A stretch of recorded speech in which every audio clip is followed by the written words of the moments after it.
નમસ્કાર મિત્રો, ગુજરાતમાં હવે એક સાથે પાંચ સિસ્ટમ સક્રિય થઈ ગઈ છે. આભ ફાટી ગયું છે. 13 ઇંચ વરસાદ ખાબકી ગયો છે. જળ બંબાકાર સ્થિતિ સર્જાઈ ગઈ છે. સરકાર હવે એક્શન મોડમાં આવી ગઈ છે. તૈયારીઓ શરૂ કરી નાખી છે. બેઠક બોલાવી દીધી છે. સૌથી મોટા સમાચાર આખા ગુજરાતની અંદર હવામાન વિભાગે રેડ એલર્ટ આપી દીધું છે. આજના લેટેસ્ટ સમાચાર જાણીશું કયા વિભાગની અંદર ક્યાં જિલ્લાની અંદર ખૂબ ભારે નતી ભારે વરસાદ પડી ગયો છે. 13 ઇંચ જેટલો વરસાદ ખાબકી ગયો છે.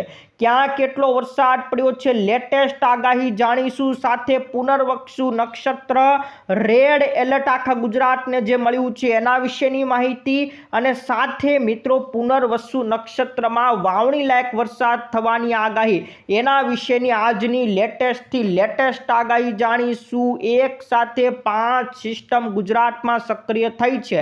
આજના સમાચાર જાણવા માટે અત્યારે જ આપણી ચેનલને ફટાફટ સબસ્ક્રાઇબ કરી દેજો. તો નમસ્કાર મિત્રો, આજે 3 તારીખને શુક્રવાર છે ને હવામાન વિભાગે આખા ગુજરાતને રેડ એલર્ટ ઘોષિત કરી નાખ્યું છે. મોટા ભાગના વિસ્તારોની અંદર જળ બંબાકાર સ્થિતિ સર્જાઈ ગઈ છે. 13 ઇંચ વરસાદ ખાબકી ગયો છે, કારણ કે ગુજરાતની અંદર એક સાથે 5 સિસ્ટમ સક્રિય થઈ ગઈ છે. જ્યાં મિત્રો એક સાથે 5 હવામાન પ્રણાલીઓ સક્રિય થઈ છે. ભારતીય હવામાન વિભાગે જણાવી દીધું કે ગુજરાતની ઉપર અને તેની નજીકમાં હાલ એક ટ્રફ બનેલો છે. એટલે એક તો એ ટ્રફ છે, એ પહેલી સિસ્ટમ છે. બીજો એક શિયર ઝોન આવેલો છે, બીજી સિસ્ટમ છે. ત્યાર પછી ત્રીજી સિસ્ટમમાં લો પ્રેશર સક્રિય થયું છે, લો પ્રેશર. ચોથી સિસ્ટમ સાયક્લોનિક સર્ક્યુલેશન છે, અને 5મી સિસ્ટમ વેસ્ટર્ન ડિસ્ટર્બન્સ. આમ એક સાથે ગુજરાત ઉપર અને એની આજુબાજુ બધી થઈને 5 સિસ્ટમ સક્રિય થઈ ગઈ છે. અને આ 5 સિસ્ટમ ગુજરાતની અંદર ધબધબાટી બોલાવી રહી છે. ગઈકાલે 13 ઇંચ વરસાદ ગુજરાતમાં ખાબક્યા છે. જળ બંબાકાર સ્થિતિ આવી છે, અને એને જ ધ્યાને રાખીને ગુજરાત સરકાર પણ એક્શન મોડમાં આવી ગઈ છે. ચોમાસાની તૈયારી અંગે અત્યારે સરકાર એક્શન મોડમાં આવી છે. એસડીઆરએફના 1036 જવાનોને તૈનાત ઉપર મૂકી દીધા છે, દોડતા કરી દીધા છે.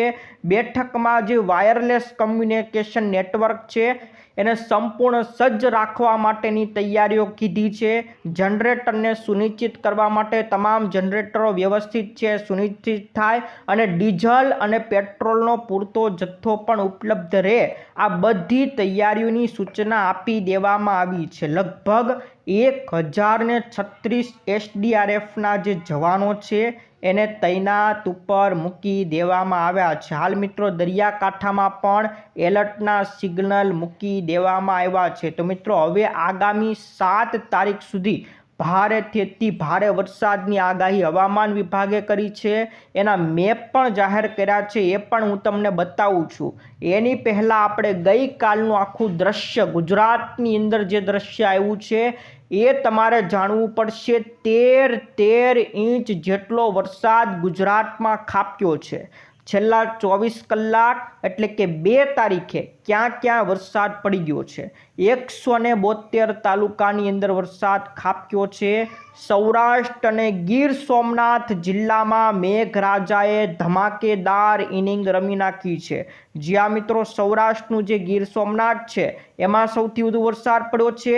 જૂનાગઢના માંગરોળમાં પણ સૌથી વધુ વરસાદ પડ્યો છે. 13 ઇંચ જેટલો વરસાદ પડી ગયો છે.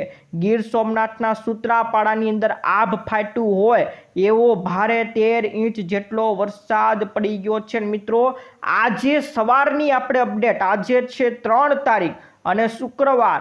આજે સવારની અંદર પણ 8 ઇંચ વરસાદ તો પડી ગયો છે. સવારે 10 વાગ્યા સુધીમાં 8 ઇંચ જેટલો વરસાદ પડી ગયો છે. ને આ ખોટી અફવા નથી, લાઈવ તમને ડેટા બતાવું છું. તો સૌ પ્રથમ તમને છેલ્લા 24 કલાક એટલે કે ગઈકાલે 2 તારીખે ક્યાં વરસાદ પડ્યો એની અપડેટ આપી દઉં. સૌથી પહેલા નંબરની વાત કરીએ તો જૂનાગઢના માંગરોળની અંદર 12.64 ઇંચ વરસાદ એટલે લગભગ 13 ઇંચની આજુબાજુ વરસાદ ખાબકી ગયો છે। ત્યાર પછી બીજા નંબરે ગીર સોમનાથનું સૂત્રાપાડા, ત્યાં પણ 12.36 ઇંચ વરસાદ, ત્યાં 13 ઇંચ જેટલો વરસાદ ખાબકી ગયો છે। એટલે આ બે જિલ્લા આપણે માંગરોળ અને સૂત્રાપાડાની અંદર ધબધબાટી મચાવી।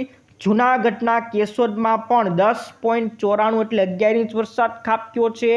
ગીર સોમનાથ પાટણ વેરાવળની અંદર 10.8 ઇંચ વરસાદ, જૂનાગઢનું માળિયાહાટીના માનાવિયર આ બધામાં 9 ઇંચ વરસાદ પડ્યો છે। મહેસાણાના કડીની અંદર 8.86 ઇંચ વરસાદ પડી ગયો છે। જામનગરના જામજોધપુરના 7 ઇંચ વરસાદ પડ્યો છે। ગીર સોમનાથનું કોડીનાર હોય, પોરબંદરનું કુટિયાણા હોય, જૂનાગઢનું વિસાવદર હોય, વલસાડ જિલ્લાની અંદર પણ સારો વરસાદ પડ્યો। જૂનાગઢ, સુરત, ત્યાર પછીના જે નાના જે વિસ્તારો છે જૂનાગઢ, સુરત, રાજકોટ બધે વરસાદ પડી ગયો। પણ આપણે સૌથી વધુ વરસાદ સૌરાષ્ટ્રના જૂનાગઢ, ગીર સોમનાથ વિસ્તારમાં સૌથી વધુ સારામાં સારો વરસાદ પડ્યો। જામનગરના જામજોધપુરની અંદર પણ સારો વરસાદ પડી ગયો। તો 13 ઇંચ વરસાદ માંગરોળ અને સૂત્રાપાડાની અંદર પડી ગયા। સૌથી અગત્યના આજના સમાચાર રહેવાના છે। ચારે બાજુ જળ બંબાકાર સ્થિતિ નોંધાઈ હતી અને હવે તમને આજની અત્યારની અપડેટ પણ બતાવી દઉં। આજે મિત્રો 3 તારીખ છે, શુક્રવાર છે અને આજે સવારે 10 વાગ્યા સુધીનો અપડેટ પણ હવામાન વિભાગનું આવી ગયું છે। આ મિત્રો રહ્યું 3 તારીખ 3/7/2026 એટલે કે આજની સવારે 6 વાગ્યાથી લઈને 10 વાગ્યા સુધી ક્યાં ક્યાં વરસાદ પડી ગયો એની અપડેટ આવી ગઈ છે। જેમાં પહેલા નંબરે નવસારીના ચીખલીની અંદર એટલે કે દક્ષિણ ગુજરાતનું જે નવસારી છે એના ચીખલીમાં અત્યારે સવારમાં 6 વાગ્યાથી 10 વાગ્યા એટલે કે 4 કલાકની અંદર જ 8 ઇંચ જેટલો વરસાદ ખાબકી ગયો। તો આખા દિવસ દરમિયાન કેટલો પડશે તમે વિચારી લેજો। આ ખાલી 4 કલાકમાં જ 8 ઇંચ જેટલો વરસાદ નવસારીમાં ખાબકી ગયો છે। વલસાડની અંદર પણ અત્યાર સુધીમાં 6.89 ઇંચ વરસાદ પડી ગયો છે। ડાંગ જિલ્લાની આપણે વાત કરીએ તો 5 ઇંચ વરસાદ ખાબકી ગયો છે।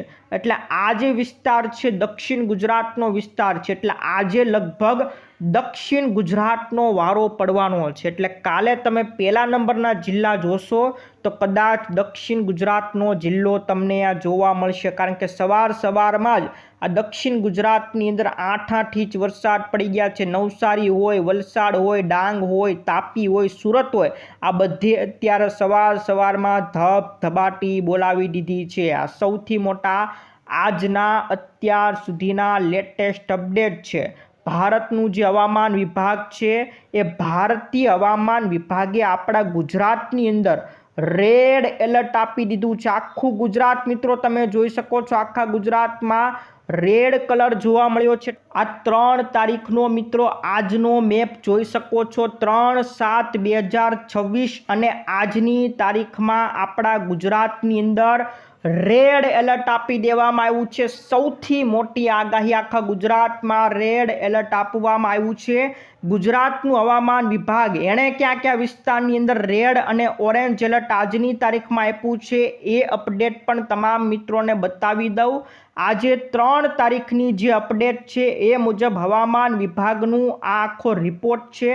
એમાં આ રહ્યો 3 તારીખ એટલે કે 3/7/2026 આજની અપડેટ। અને આજની અપડેટમાં સૌરાષ્ટ્રની વાત કરીએ તો એક ભાવનગર જિલ્લો અને એક અમરેલી જિલ્લો, આ બંને જિલ્લામાં આજે રેડ એલર્ટ આપવામાં આવ્યું છે। એવી જ રીતના સુરત, નવસારી અને દમણ, દાદરા નગર હવેલી, વલસાડ બાજુ આ બધા વિસ્તારની અંદર પણ આજે રેડ એલર્ટ આપવામાં આવ્યું છે। સાથે સાથે હવે ઓરેન્જ એલર્ટની આગાહી પણ જાણી લઈએ તો સૌરાષ્ટ્રનું પોરબંદર, જૂનાગઢ અને ગીર સોમનાથમાં આજે ઓરેન્જ એલર્ટ આપવામાં આવ્યું છે।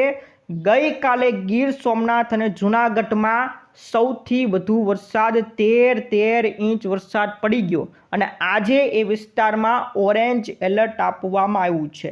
આજે મિત્રો દક્ષિણ ગુજરાતમાં ધબધબાટી બોલાશે, કારણ કે અત્યારે સવારે 6 વાગ્યાથી 10 વાગ્યા સુધીમાં આ સુરત બાજુનો, નવસારી બાજુ, નવસારીમાં સૌથી વધુ 8 ઇંચ વરસાદ તો આ 10 વાગ્યા સુધીમાં પડી ગયો છે.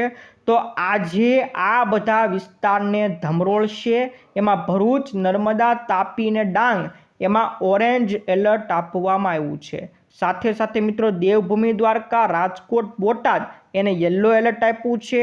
આણંદ, વડોદરા, પંચમહાલ, છોટાઉદેપુરને પણ યલો એલર્ટ આપ્યું છે. એટલે કે આજની તારીખમાં દક્ષિણ ગુજરાત અને સૌરાષ્ટ્રનો આ દક્ષિણનો ભાગ ધબધબાટી બોલાવવાનું છે અને સૌથી વધુ કદાચ આજે દક્ષિણ ગુજરાતના જિલ્લામાં વરસાદ પડશે. ગઈકાલે આ જૂનાગઢ અને ગીર સોમનાથ બાજુ સૌથી વધુ વરસાદ પડ્યો હતો. આજે કદાચ દક્ષિણ ગુજરાતમાં પડશે, કારણ કે સવારમાં જ આ બધા વિસ્તારોમાં 8 ઇંચ વરસાદ તો પડી ગયો છે. ત્યારે મિત્રો આપણે હવે આવી જઈએ એક બીજા મોડલ ઉપર. આ મોડલ આજનું એટલે કે 3 તારીખનું મોડલ છે. નીચે તમે જોઈ શકો છો 3/7/2026 અને 5:30 વાગ્યા સુધીનું આ મોડલ છે. અને આ મોડલ મુજબ ગુજરાતમાં, આખા ગુજરાતની અંદર તમે જોઈ શકો છો વરસાદી માહોલ જોવા મળશે. એટલે કે ગુજરાતની અંદર આખા ગુજરાતમાં વરસાદ રહેવાનું છે. તો 5 સિસ્ટમ મિત્રો સક્રિય થઈ છે અને આ સિસ્ટમને કારણે હવે આવનારી 7 તારીખ સુધી ગુજરાતમાં ધબધબાટી બોલાવશે. હવામાન વિભાગે આપણે 3 તારીખનો મેપ જોયો, એવી રીતના 4 તારીખ, 5 તારીખ, 6 તારીખ, 7 તારીખ એમ 7 તારીખ સુધી અને 8 તારીખે પણ પોતાનો મેપ જાહેર કર્યો છે. એટલે કે 8 તારીખ સુધી હજી વરસાદ પડવાની ભારે આગાહી કરવામાં આવી છે. હવામાન વિભાગે પોતાના હેવી રેનફોલ વોર્નિંગના મેપ જાહેર કરી નાખ્યા છે. હવે મિત્રો આપણે પુનર્વસુ નક્ષત્રની આગાહી જોઈ લઈએ. પુનર્વસુ નક્ષત્રમાં વાવણી લાયક વરસાદ પડતો હોય છે. તો જ્યોતિષે કીધું છે કે જે જ્યોતિષ ગણતરી કરતા હોય છે એમના કહેવા અનુસાર આગામી 6 જુલાઈથી પુનર્વસુ નક્ષત્ર બેસવાનું છે. જ્યાં મિત્રો અત્યારે જે નક્ષત્ર ચાલી રહ્યું છે એ આદ્રા નક્ષત્ર ચાલી રહ્યું છે. આદ્રા નક્ષત્ર ક્યારથી બેઠું હતું? તો 22 જૂનથી આદ્રા નક્ષત્ર બેઠું હતું અને એનું વાહન ગધેડો હતું. તો ગધેડો આદ્રા નક્ષત્ર હવે આવનારી 6 જુલાઈથી ખતમ થવાનું છે. 6 જુલાઈથી નવું નક્ષત્ર પુનર્વસુ નક્ષત્ર બેસવાનું છે, જેને આપણે પુનર્વક નક્ષત્ર તરીકે પણ ઓળખીએ છીએ. આ નક્ષત્ર જેઠ વદ છઠના દિવસે બેસવાનું છે. સોમવારનો દિવસ હશે અને તારીખ હશે 6 જુલાઈ, એટલે કે 6/7/2026. તો 6 જુલાઈ સોમવારે જેઠ વદ છઠના દિવસે બેસશે અને એનું વાહન હશે ઘોડો, જેને આપણે અશ્વ તરીકે પણ ઓળખીએ છીએ. તો અશ્વ અથવા તો ઘોડા વાહન સાથે આ નક્ષત્રનો પ્રવેશ કરવાનો છે. વિજયનગરના જ્યોતિષ દેવશંકર ભટ્ટે કીધું કે 6 જુલાઈથી લઈને 20 જુલાઈ સુધી અશ્વના વાહનનો યોગ બનશે. એટલે કે આ નક્ષત્ર 20 જુલાઈ સુધી ચાલશે અને ઘોડો વાહન હશે. એટલે કે અશ્વ નક્ષત્ર ઉપર, અશ્વના વાહન ઉપર આ નક્ષત્ર આવવાનું છે. અને એવું મનાય છે કે આ નક્ષત્ર વાવણી લાયક વરસાદ માટે સારું નક્ષત્ર હોય છે. અને સાથે સાથે વાવાઝોડા સાથે અતિ ભારે વરસાદની પણ આમાં શક્યતા છે. તો આ નક્ષત્ર હવે 2 દિવસની જ વાર છે. આજે 3 જુલાઈ તો થઈ ગયું છે. 6 જુલાઈથી આ પુનર્વસુ નક્ષત્ર બેસવાનું છે અને એમાં વાવણી લાયક વરસાદ સારામાં સારો માનવામાં આવે છે અને વાવાઝોડા સાથે અતિ ભારે વરસાદની પણ શક્યતા દર્શાવવામાં આવી છે. તો મિત્રો 6 જુલાઈથી પુનર્વસુ નક્ષત્ર બેસવાનું છે. સૌથી અગત્યના સમાચાર હતા. સાથે મિત્રો ધોરણ 10 અને 12 માટે એક અગત્યના સમાચાર આવ્યા છે. પૂરક પરીક્ષા જે વિદ્યાર્થીઓએ આપી હતી, પૂરક પરીક્ષા એટલે કે જેણે બીજી વાર પરીક્ષા આપી હતી, એનું આજે પરિણામ જાહેર થવાનું છે. જે વિદ્યાર્થીઓએ બીજી વાર પરીક્ષા આપી હતી, આજે સવારે 11 વાગે પરિણામ જાહેર થવાનું છે. સૌથી મોટા સમાચાર છે. 11 થી 20 જૂને આ પરીક્ષા યોજવામાં આવી હતી અને એ વિદ્યાર્થીઓ માટે આજે સવારે 11 વાગે બોર્ડની વેબસાઇટ છે GSCB.org આ વેબસાઇટ ઉપર સવારે 11 વાગે પરિણામ જાહેર થવાનું છે, તો એમના માટે આ સૌથી અગત્યના સમાચાર કહી શકાય। તો મિત્રો આ હતા આજના આપણા ડિટેલ વરસાદની આગાહીના સમાચાર, અને સાથે સાથે આપણે રોજના સમાચાર પણ આપતા રહીશું। તો ગઈકાલે મિત્રો 13 ઇંચ જેટલો વરસાદ આભ ફાટી ગયું હોય એવો વરસાદ માની શકાય। આજે વરસાદ પડવાનો છે એ ખાસ કરીને દક્ષિણ ગુજરાતની અંદર રહેવાનો છે।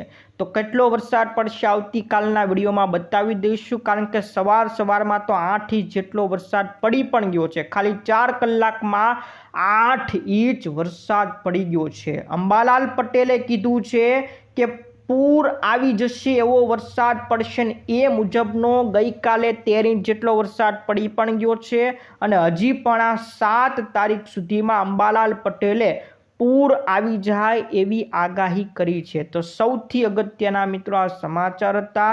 રોજે રોજ આપણે આગાહી આપતા રહીશું, સાચી અને સચોટ આગાહી આપીશું, મેપ દ્વારા આગાહી આપીશું। તો જોતા રહેજો ખેડૂત દુનિયા ચેનલને। આજ માટે વિદાય લઈએ છીએ, ફરી મળીશું આવતા વિડીયોમાં। જય જવાન જય કિસાન।